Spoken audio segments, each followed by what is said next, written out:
میں نے ایک کی 2 تہ لگا دی تاکہ آپ کے لیے تھوڑا نرم ہو جائے۔ کہ نہیں حفظہ، اس سے جیسا پہلے تھا ویسا ہی کر دو، میں رات کو اٹھ کے اللہ سے باتیں کرتا ہوں، اس کی نرمی نے مجھے اٹھنے میں ذرا رکاوٹ پیدا کی۔ یہ باتیں میں ٹھیک کہہ رہا ہوں؟ کہ جی ہاں ٹھیک۔ کہ تو اب تم مجھے کہنے آئی ہو کہ میں راستہ بدل لوں؟ حفظہ، جنہوں نے تمہیں بھیجا ہے، عائشہ جنہوں نے تمہیں بھیجا ہے، انہیں بتاؤ 3 دوست تھے، 3 مسافر تھے، ایک ان کی ڈگر تھی، اس پر ایک چلا اور چلتے چلتے چلتے اپنی منزل پہ پہنچا اللہ کے محبوب، پھر دوسرا چلا اور اسی ڈگر پہ چلا اور چلتے چلتے اپنی منزل پر پہنچا ابو بکر صدیق۔ اب تیسرا چل رہا ہے، اگر انہی کی راہ پہ چلے گا تو ان تک پہنچے گا، ادھر ادھر ہو گیا بھول بھٹک جائے گا۔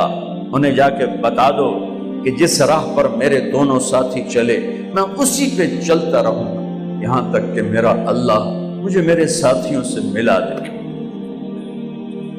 اللہ نے کیسے ملایا؟ نماز میں خنجر لگا، نماز فجر کی نماز پڑھا تھا، اب ایک دم گرے، وہ چھپا ہوا تھا ابو لولو مجوسی، اس نے 7 وار کیے خنجر کے پیٹ میں، تو اب گرے تو پہلی صف والوں کو تو پتہ تھا، پیچھے نہیں، تو عبد الرحمن بن عوف لپک کے آگے مصلی پہ کھڑے ہو کے نماز شروع کر دی، اور چند آدمی اس کو پکڑنے کے لیے بھاگے، پھر اس نے آگے جا کے اپنے آپ کو خنجر مار کے اس نے خودکشی کر لی۔ اٹھا کر مکان پر لے گئے، دودھ پلایا گیا تو وہ آنتوں سے باہر نکل گیا، کہنے لگے موت کا پیغام آ گیا ہے۔ تو اپنے بیٹے کو بلایا کہ بیٹا جا کر اماں جان عائشہ سے کہو کہ عمر، امیر المومنین نہ کہنا، اب میں امیر المومنین نہیں ہوں، کہنا کہ عمر بن خطاب اپنے دونوں ساتھیوں کے ساتھ قبر کی جگہ چاہتا، اگر مجھے اجازت مل جائے تو مجھے وہاں دفن کرنا، اگر اجازت نہ ملے تو مجھے عام قبرستان میں دفن کر دیں۔ عبداللہ بن عمر تشریف لے گئے تو اماں عائشہ بیٹھی رو رہی تھی کہ اماں جان میرا باپ عمر بن خطاب اجازت چاہتا ہے قبر کی اپنے دونوں ساتھیوں کے ساتھ۔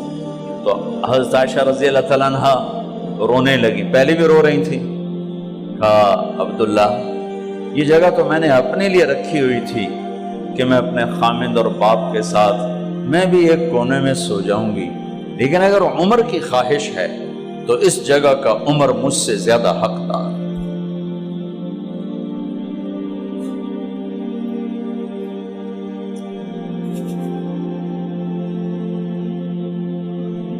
بیٹے نے آ کر کہا ابا جان مبارک ہو، اجازت ہو گئی۔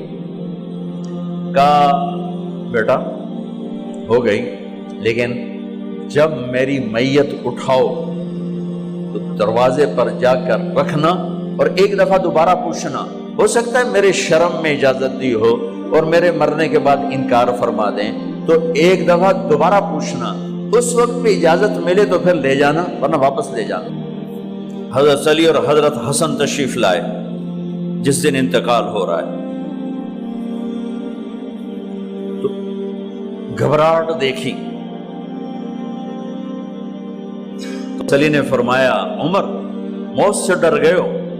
کہ نہیں موت سے نہیں ڈرا، موت کے بعد کیا ہوگا اس سے ڈر گیا۔ یہ کون کہہ رہا ہے؟ میرے بعد کوئی نبی ہوتا تو عمر ہوتا، یہ وہ کہہ رہا ہے۔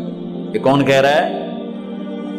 آپ نے کہا آج رات میں جنت میں گیا تھا، میں نے ایک بڑا خوبصورت محل دیکھا، سونے چاندی زمرد یاقوت موتیوں کا، میں نے کہا یہ کس کا ہے؟ تو مجھے کہا گیا یہ آپ کے غلام عمر بن خطاب کا ہے۔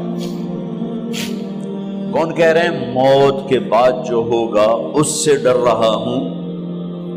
کہ آپ مسجد میں انٹر ہوئے، مسجد میں ایسے لوگ تھے، ادھر ابو بکر تھے اور ادھر عمر تھے، ہاتھ دیو، آپ نے یوں ہاتھ پکڑ لیے، دونوں کے ایسے ہاتھ پکڑ لیے، ادھر ابو بکر ادھر عمر، کہ مجھے دیکھ رہے ہو؟ کہ جی۔ کہ قیامت کے دن میں ایسے اٹھوں گا کہ میرے ادھر ابو بکر ہوگا اور ادھر میرے عمر ہوگا۔ یہ عمر کہہ رہے ہیں اور سے نہیں ڈرا ہوں، موت کے بعد کیا ہوگا اس پہ ڈر رہا ہوں۔ تو حضرت علی نے فرمایا کیوں ڈرتے ہو؟ میں گواہی دیتا ہوں، میں نے کئی دفعہ اللہ کے محبوب سے سنا کہ جنت کے بڑی عمر کے، ایک تو نا جنت کے نوجوانوں کے سردار، وہ تو حسن حسین ہیں، میں نے کتنی دفعہ سنا اللہ کے نبی سے کہ جنت میں بڑی عمر کے لوگوں کے سردار ہیں